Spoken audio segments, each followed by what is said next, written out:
नमस्कार। पीडीए तक में आपका स्वागत है। धन्यवाद आपको।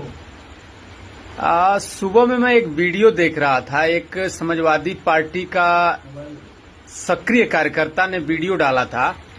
बनारस में एक जगह जो है 200 यादव परिवारों को भाजपा की सरकार जो है वहां से हटा रही है, और उसने वीडियो डाल के ये लिखा था कि हम लोग समाजवादी पार्टी के लिए जेल तक गए, हमेशा संघर्ष किए समाजवादी पार्टी को जिताने के लिए, लेकिन वर्तमान में किसी भी नेता, चाहे लोकल हो चाहे राष्ट्रीय स्तर का, कोई भी हमारे साथ खड़ा नहीं हुआ।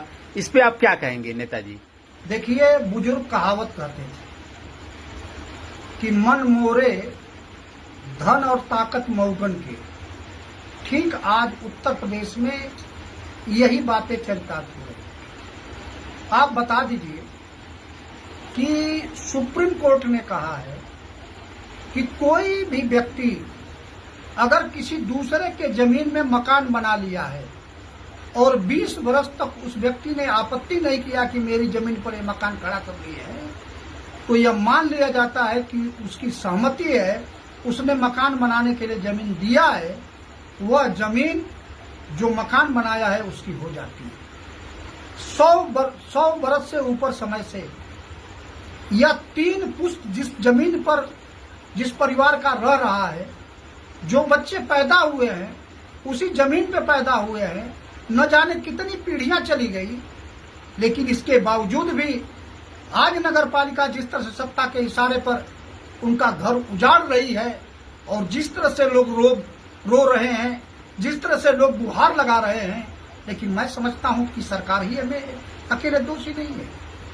जिस तरह से लोग नारा लगा रहे थे कि मैं देख रहा हूं वही रेजिमेंट की बात कर रहे थे, यादव महासभा अंतर्राष्ट्रीय से लेकर के राष्ट्रीय तमाम सारी महासभाएं हैं, दूसरे की तो बात छोड़ दीजिए, लेकिन यादव कहलाने वाले लोगों, मैं पूछना चाहता हूं कि समय माफ नहीं करेगा, कहेगा क्या वो माताएं खत्म हो गई जिन लोगों ने अपने बहादुर बच्चा पैदा नहीं किया? अगर बनारस के ऊपर इस तरह का अत्याचार हो रहा है, गोरखपुर में अत्याचार हो रहा है, देवरिया में अत्याचार हो रहा है, मऊ में अत्याचार हो रहा है, गाजीपुर में अत्याचार हो रहा है, चंदौली में अत्याचार हो रहा है, तो क्या पूरे देश के लोग अपने हाथों में चूड़ी पहन चुके हैं कि जो इस सवाल के ऊपर खड़ा नहीं हो रहे हैं? और योगी तो ये 3 दिन का इसलिए टारगेट करके दिखा रहा है कि जो देख लो, जिसके ऊपर तुम मरते मिटते हो, जिसके लिए अपना खून तक देते हो, जिसके लिए तुम रात दिन एक करते हो, जिसके लिए नाम लेकर के तुम आगे की सत्ता सौंपना चाहते हो, देख लो जिस समाज में तुम पैदा हुए, जिसके लिए लड़ रहे हो, आज वह व्यक्ति कहाँ है? आज वो बाएं और दाहिने पर उठा रहा है।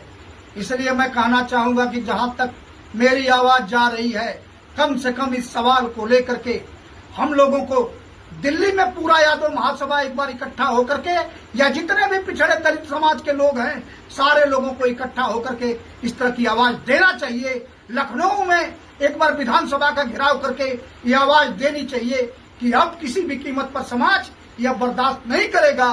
किसी के साथ अन्याय होगा तो सीना तान के लड़ा जाएगा, और जितने भी हाईकोर्टों और सुप्रीम कोर्ट के वकील हैं, उनको आगे आकर के, कानूनविद हैं, उनको आगे आकर के बनारस की घटना को एक मानक घटना बना करके वहां सारे साक्ष्य इकट्ठा करके इस बात को खड़ा होना पड़ेगा। और खड़ा नहीं हुआ तो पूरे समाज की अस्मिता खत्म हो जाएगी। इसलिए आओ हम संकल्प लेते हैं, और जहां तक मेरी आवाज जा रही है, इन मौगों के भरोसे मत रहो। ये अपनी सत्ता चलाने के लिए कहीं भी जाके गिर सकते हैं, लेकिन समाज रहेगा तो न जाने कितनी बार सत्ता आएगी और जाएगी। हम सत्ता नहीं, समाज के स्वाभिमान के लिए हम संघर्ष करेंगे, और जब संघर्ष करके ऐसी जालिम सत्ता को उठा करके फेंक देंगे तो कितने नौजवान आकर के कई प्रदेशों की सत्ता संभालेंगे। आओ हम इस संकल्प के साथ यह निर्णय लें और बनारस में किसी भी कीमत पर हम अत्याचार न होने दें।